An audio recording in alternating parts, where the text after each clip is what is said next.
Inter BLA पढ़ावला हमके शादी जोग बनवला। बेटी बाप से कहती है कि इंटर बीएलए पढ़ावला हमके शादी जोग बनवला।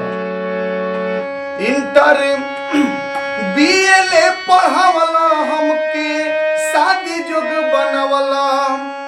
बाकी इहे बाटे हमारो और विचार बाबूजी कि बाकी इहे बाटे हमारो विचार बाबूजी। शादी शहरे में करिहा हमार बाबूजी, शादी शहरे में करिहा हमार बाबूजी।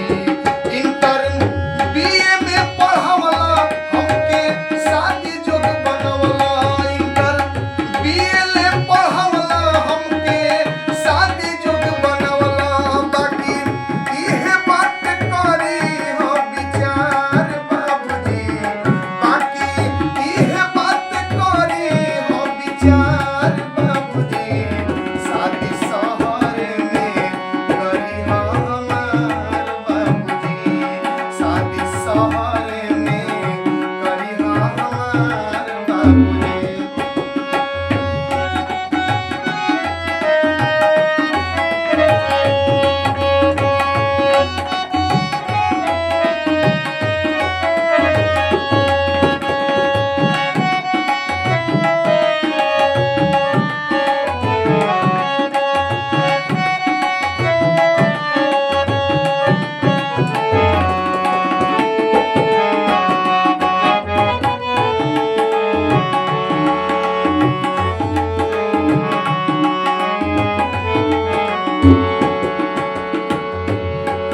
और कहता कि ससुर के अटारी बढ़िया शहर में हो, टीवी कूलर पंखा बत्ती सब घर में होके के चाहिए। वो घर में हमारा बिटिया है, कैसे लगे? ओ ससुर के अटारी